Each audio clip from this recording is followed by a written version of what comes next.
Joshua അധ്യായം 20 അഭയനഗരങ്ങൾ.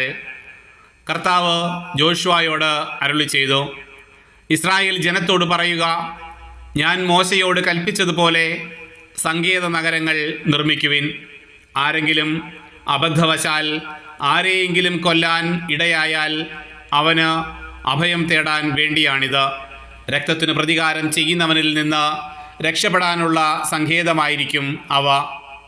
കുറ്റക്കാരൻ ഇവയിലേതെങ്കിലും നഗരത്തിലേക്ക് ഓടി കവാടത്തിൽ നിന്ന് അവിടുത്തെ ശ്രേഷ്ഠന്മാരോട് തൻ്റെ കാര്യം വിവരിച്ച് പറയണം. അപ്പോൾ അവർ അവന് വസിക്കാൻ പട്ടണത്തിൽ ഒരു സ്ഥലം നൽകണം. അവൻ അവരോട് കൂടെ വസിക്കട്ടെ. രക്തത്തിന് പ്രതികാരം ചെയ്യുന്നവൻ പിന്തുടർന്ന് വന്നാൽ അവർ അഭയാർത്ഥിയെ അവൻ്റെ കൈകളിൽ ഏൽപ്പിക്കരുത്. മുൻ ശത്രുതയില്ലാതെ അബദ്ധത്താലാണല്ലോ അവൻ വധം നടത്തിയത്.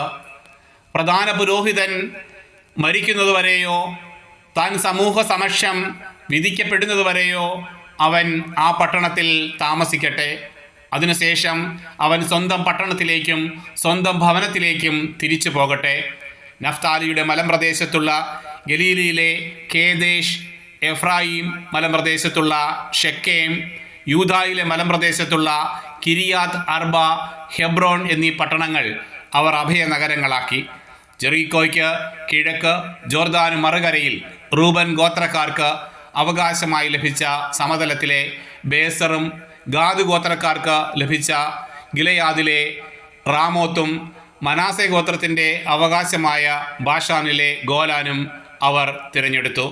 അബദ്ധവശാൽ ആരെങ്കിലും ഒരാളെ കൊന്നാൽ ഓടി രക്ഷപ്പെടുന്നതിനും സമൂഹ സമക്ഷം വിചാരണ ചെയ്യുന്നതുവരെ രക്തപ്രതികാരകൻ്റെ കരങ്ങളാൽ വധിക്കപ്പെടാതിരിക്കുന്നതിനും വേണ്ടി ഇസ്രായേൽ ജനത്തിനും അവരുടെ ഇടയിൽ വസിക്കുന്ന പരദേശികൾക്കുമായി നീക്കിവെച്ച പട്ടണങ്ങളാണിവ.